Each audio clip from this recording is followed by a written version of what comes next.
Today in this video, we're going to be looking at the conservation of momentum and kinetic energy and its application to collisions. So we're going to be covering dot points 2.3, point 2 and 5, and really bringing together a lot of the concepts that we have been unpacking through this third inquiry question and looking at how the motion of objects in a simple system can be dependent on the interaction between objects. In other words, when two objects collide, how can their motion be influenced by the interaction of those other objects? So today our key focus is going to be this dot point 3. Already we've looked at being able to calculate for momentum and for kinetic energy, but we are going to be really focusing on the conservation of momentum and the conservation of energy.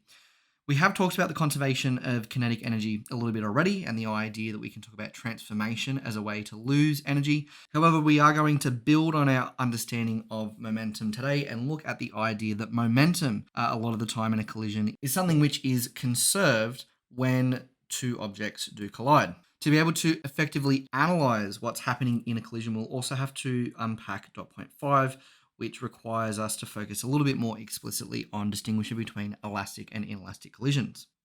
So there are two key learning intentions today. First, we are going to distinguish between elastic and inelastic collisions. Then we're going to look at applying laws of conservation, both for momentum and energy where it's appropriate, to a few different collision scenarios.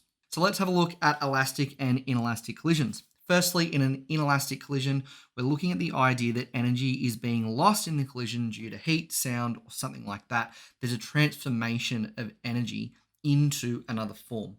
When we have a collision that's considered to be elastic, what we say is all energy is either retained in the object or transferred to the other object, and essentially we have no transformation. In the animations, we can see an example of an inelastic collision versus an elastic collision. What we can see here in this animation is the truck and the car slightly crumple when they come together, implying that there is going to be a transformation and loss of kinetic energy from the truck itself. However, there is still a transfer of energy into the car. When we look at the elastic collision, what we're assuming here is that there is no transformation of energy from kinetic to anything else as the two objects collide, meaning that the energy of the two objects that was there at the start is conserved in this case. There's also another PhET simulation that we'll look at, which does break down conceptually what's happening in elastic and inelastic collisions, but we'll have a look at that in class. So from a more quantitative perspective, when we have an inelastic collision, what we can assume is that momentum is conserved. So the sum of all initial momenta will be the same as the sum of all of the final momenta.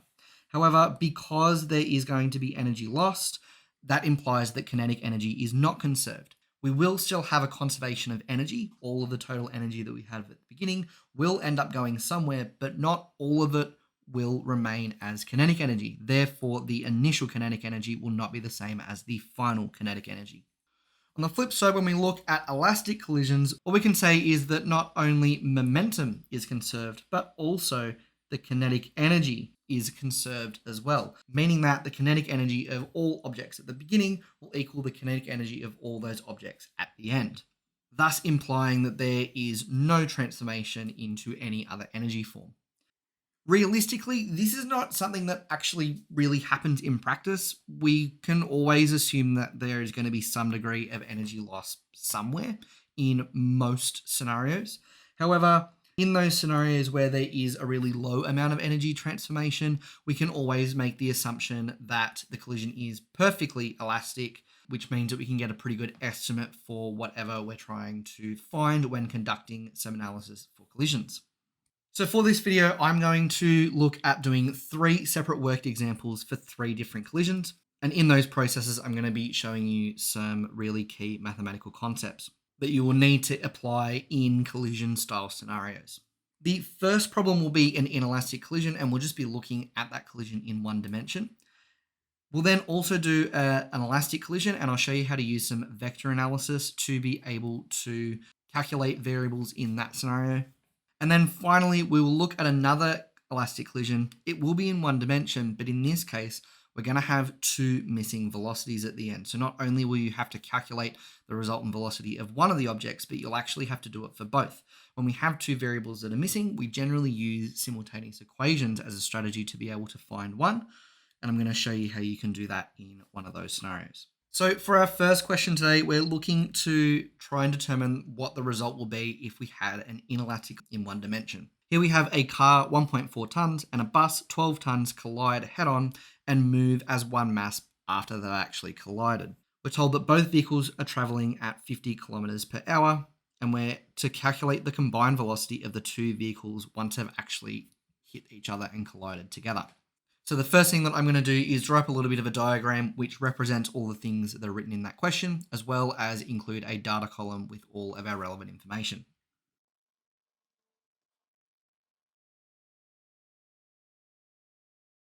In the diagram, I've included a vector for the final velocity, what we're being asked to calculate at the end.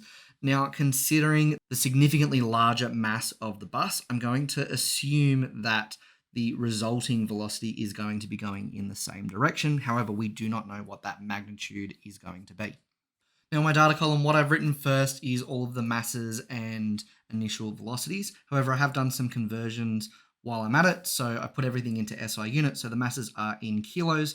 That's just by multiplying by 1,000. And our velocities are in meters per second. I've done that by dividing by 3.6. What we'll also need to include in the data column is the combined mass of the bus and the car. As when we put those two objects together, that's what's going to be moving in one single or same direction when they've actually collided together.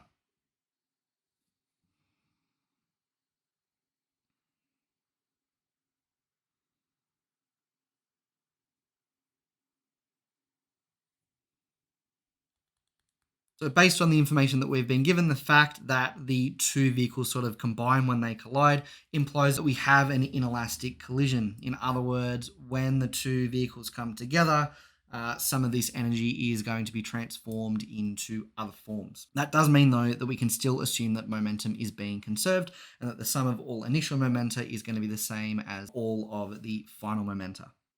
In this example, we have two initial momenta, the momentum of the car and the bus separately. So we can add them together. And there's only actually one final momenta because, again, we're told that the two vehicles combine together, suggesting that we treat both of those vehicles as one single object. So with the formula that we have now, we have the values for 5 of those variables, all of the things that are on the left-hand side, as well as the combined mass of the bus and the car. What we now need to solve for is the velocity of the bus and the car combined together. At this point, all we need to do is substitute and calculate.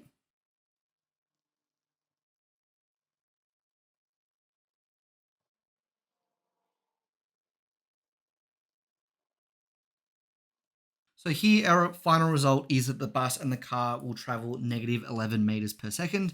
In other words, 11 meters per second as I've drawn in the diagram to the left. That's why I've drawn the vector that way.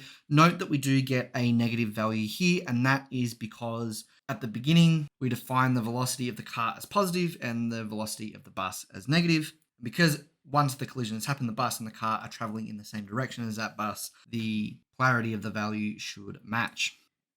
In this second question, we're going to have an elastic collision. We're going to be working with pool balls. Generally speaking, these balls have a fairly elastic collision. There is very little energy that is lost when pool balls do collide together. So if you do ever see an example question that's similar to this, you can generally assume that we're working with an elastic or a very near elastic collision, and thus you can treat it as such. Based on the information that we have too, we are working in 2 dimensions, so we will need to conduct a little bit of vector analysis to be able to solve this problem. So we are playing a game of pool. The white cue ball, which is 170 grams, travels at 3.4 meters per second and strikes the red number 3 ball, which is 160 grams, and that makes it moves 2.6 meters per second, but we're told that it's 30 degrees to the left of the cue ball's original path. From there, what we need to do is calculate what the velocity of the cue ball will be immediately after it collides. Now, the process to solve for this question is a little bit involved. It's going to take a little bit more room than what's on these slides, so we're going to move over to a Microsoft whiteboard so that we can get it done over there. Now, the first thing that I'm going to do is draw up a diagram that shows the motion of all of these objects, as well as include a short data column of any other relevant information in the question.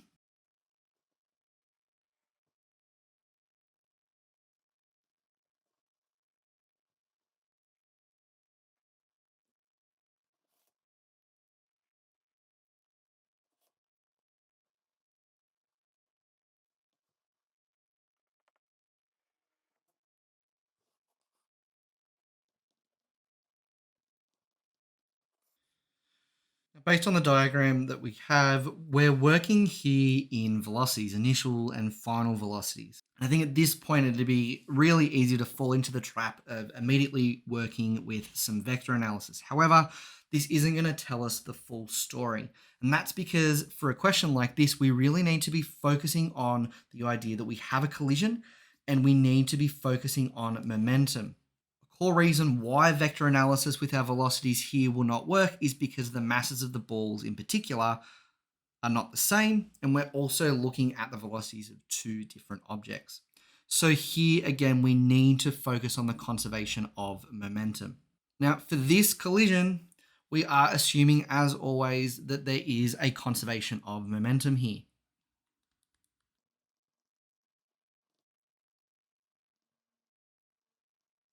And what that suggests is that the momentum of the white ball initially before the collision is going to be equal to the momenta of the white ball at the end after the collision and the momentum of the red ball at the end after the collision. So when we add those two final momentum up, that's going to be equal to the initial momentum at the beginning. And we can actually convert these three momentum into relevant vectors because the momentum is always going to be pointing in the same direction as the velocities that we've already been given. So I'm going to do a little bit of a redraw of that to show the idea of how we can turn this into a vector sum.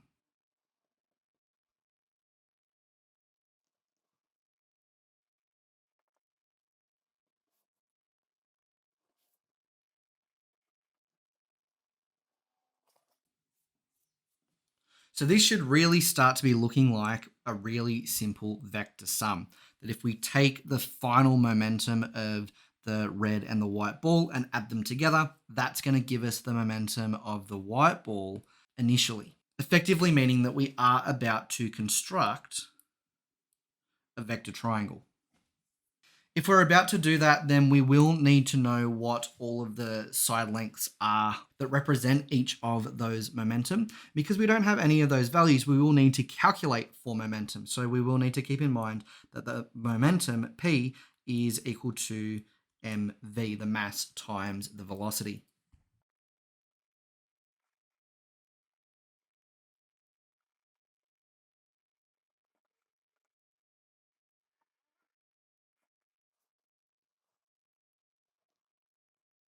So to begin with, I'm just going to sub in the relevant velocities and masses to get the momentum that we can calculate for straight away.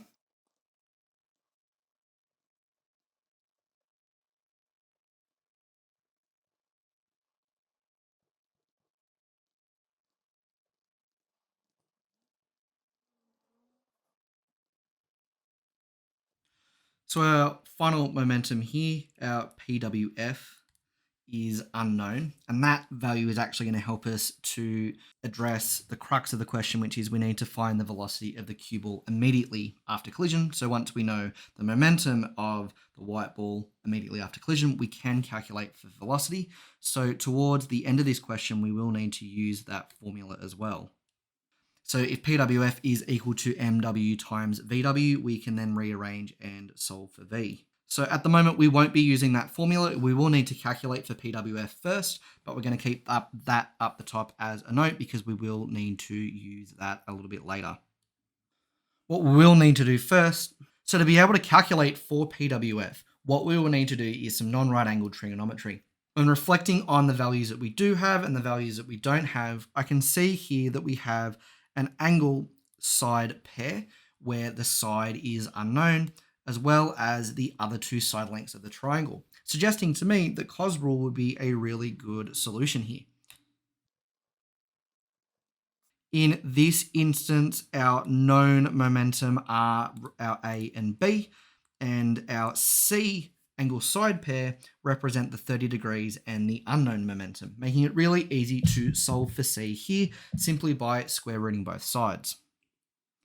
Now, just to make everything a little bit clearer, I am going to do some color-coded highlighting to show you where A, B, and C actually come from and where they are within the diagram, as well as wherever else our collected data is.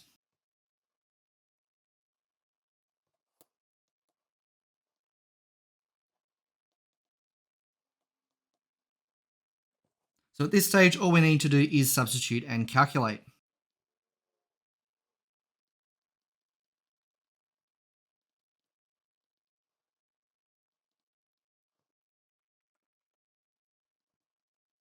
So that has given us PWF, which is the missing vector in the triangle. However, as we said before, the last thing that we need to do is actually use that value to calculate for the missing velocity, the velocity of the white cue ball once it has collided with the red ball.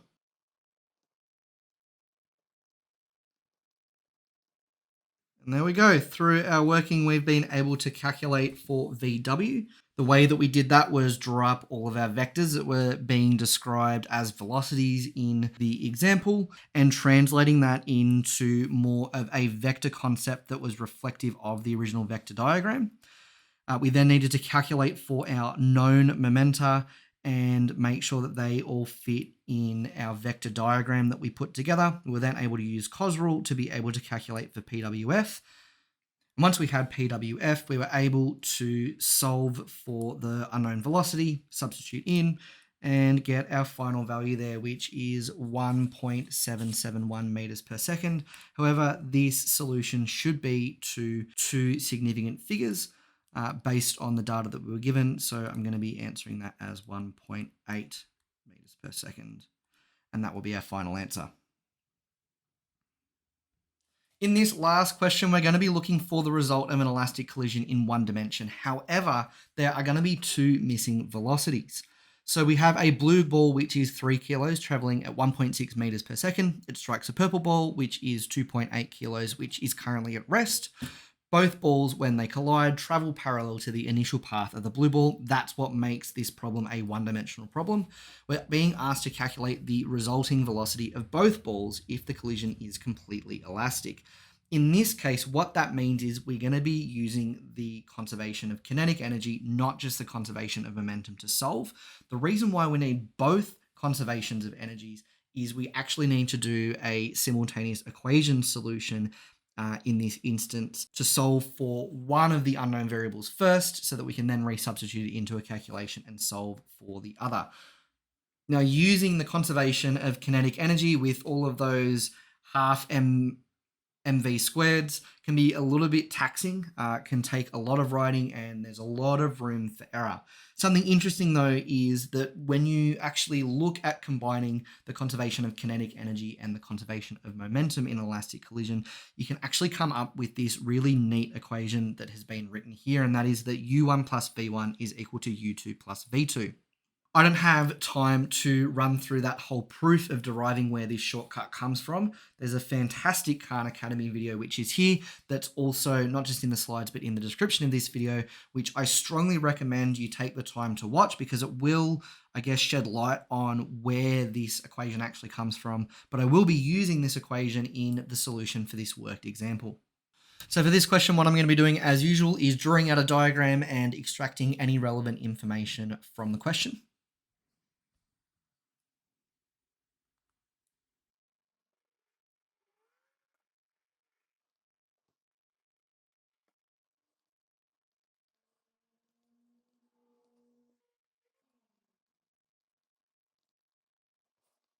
So as stated before, because we have two unknowns, that is going to require a simultaneous equation solution. What that means is we're going to need two equations that include or involve VB and VP and combine them together in a way where we're able to cancel out one of those variables and solve for the other. In order to do that, we will need to rely on both the conservation of momentum as well as the conservation of kinetic energy, both of which we can rely on here because we know that the collision is being considered to be completely elastic, meaning that momentum is conserved. But not only just that, the kinetic energy is also going to be conserved from initial to final.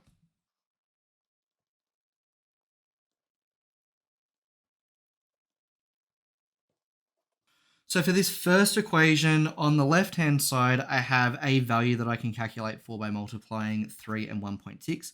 But the second term is going to be cancelled out because one of the values is 0. On the other side, I have an expression which includes VB and VP. In this equation, 3 VB plus 2.8 VP is equal to 4.8 will be my first equation. To get my second equation, I'm going to be looking at the conservation of kinetic energy, again using our shortcut equation I introduced a little bit earlier. Again, I can remove UP because it is equal to 0. We were told at the beginning that the purple ball is at rest, so we can remove that straight away. We can substitute in UB, which is 1.6. And then I'm going to rearrange to make it look really similar in form to what we have for equation 1. And this is equation 2. Now, what I want to be able to do from this point is combine equation 1 and equation 2 in some way that will end up meaning that one of our variables, either VB or VP, is completely removed. And generally that means that we either need to add 1 and 2 together or subtract 1 from 2 or vice versa. Now what I can see here is that we have a term 3VB as well as negative VB, meaning that if I was to add equation 1 and equation 2 together, would mean that this negative VB would decrease the coefficient on the VB term. However, if this value was negative 3VB, the terms would completely cancel each other out. And even though we can't add 1 and 2 straight away together at the moment as we would like, I can adjust equation 2 so that that is possible. So what I'm actually going to be doing is making a third equation that allows me to cancel out the 3VB from equation 1. And to do that, I'm going to multiply equation 2 by 3. So when we do that, what we need to do is multiply all terms by 3, and we'll end up with 3VP minus 3VB is equal to 4.8. And from here, what I can do is the final solution, combining the two equations, equation 1 and equation 3 together, so that we have an equation that only has one missing variable in it. So when we add equation 1 and equation 3 together, what I'm going to do first is write out the left-hand side of equation 1, then add on the left-hand side of equation 3, then add together the right-hand sides of equation 1 and 3. At this point, we should be able to cancel out our VB terms like we intended to, just leaving us with VP terms on the left-hand side. And from this point, I can solve for VP.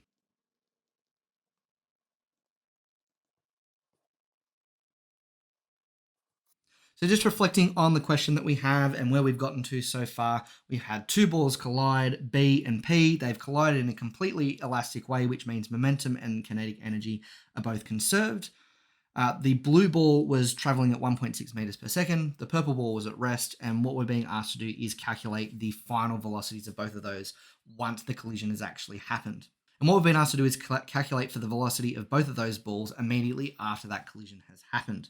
So far, using our simultaneous equations method, we've been able to calculate here for VP, the velocity of the purple ball. And what we see is that that velocity is 1.655 meters per second. All we need to do now is figure out, well, what would be the resulting velocity of the blue ball at this stage. And what we can do is reflect back on one of our equations that we've used so far and substitute that VP value in. Easiest way would be to look back at equation 2, where we can just substitute in for VP, solve for VB, and that will just be a simple subtraction. So to rearrange, I'm going to get VB is equal to VP minus 1.6. And when we substitute in, that's 1.655 minus 1.6. And that gives us 5.5 times 10 to the negative 2 meters per second. And there we go. We now have a solution for VP. And we also have a solution for VB, meaning that we have achieved the aims originally set out in the question, which was to find the resulting velocity of both objects when they collide together. And with that, we've come to the end of Module 2. That brings us halfway through the Year 11 part of this course. The final two modules, Module 3 and 4, move a fair amount away from this concept of kinematics, the idea of being able to measure motion, as well as explain motion through dynamics, which was all through module 2. And our focus is going to be shifting even further into the world of energy. I look forward to seeing you in module 3 and have a good one.